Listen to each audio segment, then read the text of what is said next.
بسم اللہ الرحمن الرحیم۔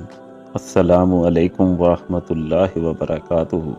سیدنا عمران بن حسین رضی اللہ عنہ راوی ہیں کہ ہم لوگ ایک سفر میں سید العالمین صلی اللہ علیہ وآلہ وسلم کے ساتھ تھے۔ راستہ میں ساتھیوں نے پیاس کی شکایت کی تو سرکار صلی اللہ علیہ وآلہ وسلم ٹھہر گئے۔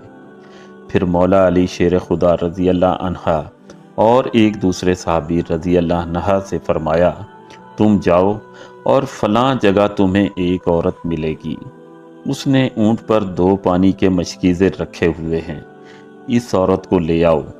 دونوں حضرات وہاں پہنچے تو وہ عورت اونٹ پر پانی رکھے جا رہی تھی۔ دونوں حضرات نے اس عورت کو فرمایا، رسول اللہ صلی اللہ علیہ وآلہ وسلم کے ہاں چل۔ اس نے کہا، کون رسول اللہ؟ کیا وہ جو باپ دادے کے دین سے نکل گیا ہے؟ فرمایا، ہاں، جس کو ایسا کہہ رہی ہے وہ اللہ تعالیٰ کے سچے رسول ہیں۔ الحاصل اس عورت کو لے کر دربار رسالت میں پہنچ گئے اور سرکار صلی اللہ علیہ وآلہ وسلم کے حکم سے وہ دونوں مشکیزے اتار لیے گئے اور ایک برتن میں حضور صلی اللہ علیہ وآلہ وسلم نے پانی ڈال دیا اور اس پر رسول اکرم صلی اللہ علیہ وآلہ وسلم نے کچھ پڑھا اور پھر پانی مشکیزوں میں ڈال دیا گیا۔ پھر فرمایا، ان مشکیزوں کے منہ کھول دو، اور فرمایا، سب لوگ پانی پی لیں۔ سب نے برتن بھر لیے، پانی پیا۔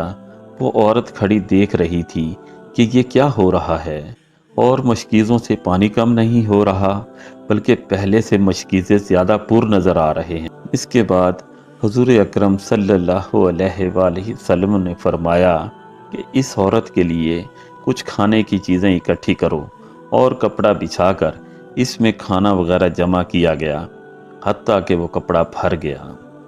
وہ سارا کچھ اس عورت کو دے کر فرمایا، بی بی، ہم نے تیرے پانی سے کچھ نہیں لیا بلکہ ہمیں اللہ تعالیٰ نے پانی پلایا ہے۔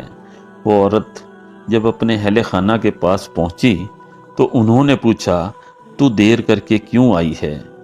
اس نے سارا ماجرا سنا دیا اور کہا، میں جس کے پاس سے آئی ہوں یا تو وہ بہت بڑا جادوگر ہے یا وہ اللہ تعالیٰ کا سچا رسول ہے۔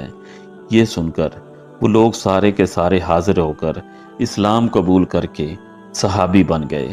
سبحان اللہ۔